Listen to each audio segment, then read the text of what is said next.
Shadows Amsterdam est un jeu d'association d'idées par équipe en temps réel.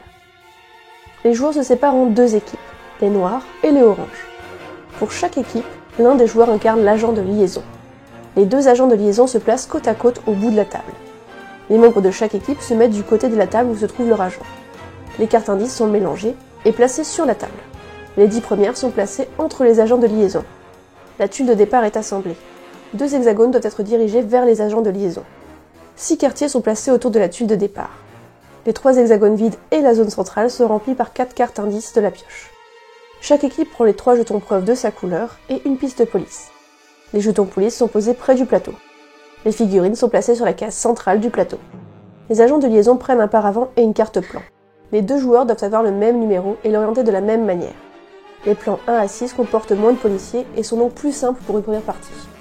Pour suivre la progression de leur équipe, les agents de liaison peuvent utiliser un marqueur. Shadows Amsterdam se joue en temps réel. Chaque équipe tente de réunir 3 indices le plus rapidement possible avant de se rendre sur une case spéciale. Les cartes plans représentent le plateau.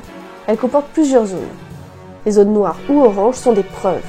Si la couleur est pleine, la preuve est spécifique à l'équipe. Si elle est séparée, la preuve est commune. Les 2 équipes ont la même sur leur plan.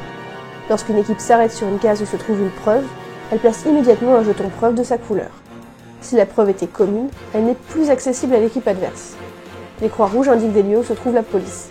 Si une équipe s'y arrête, elle prend un jeton croix qu'elle place sur sa piste de police. L'équipe qui en possède 3 perd immédiatement. Les zones vertes représentent le client. Lorsqu'une équipe a trouvé 3 preuves, elle doit se rendre sur l'une des cases vertes pour gagner la partie. Ces zones sont inactives avant d'avoir rassemblé 3 preuves. Les agents de liaison sont les seuls à voir les cartes plans. Ils communiquent avec leur équipe à l'aide des cartes indices. Lorsqu'un agent donne une carte indice, son équipe doit se déplacer d'une case.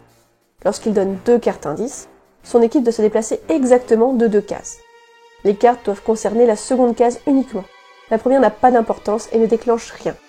Si l'équipe s'arrête sur une case spéciale, l'agent de liaison doit la résoudre. Les 2 agents de liaison peuvent se mettre d'accord pour défausser les 10 cartes indices et les remplacer par 10 nouvelles. Le jeu s'arrête si une équipe possède 3 jetons croix.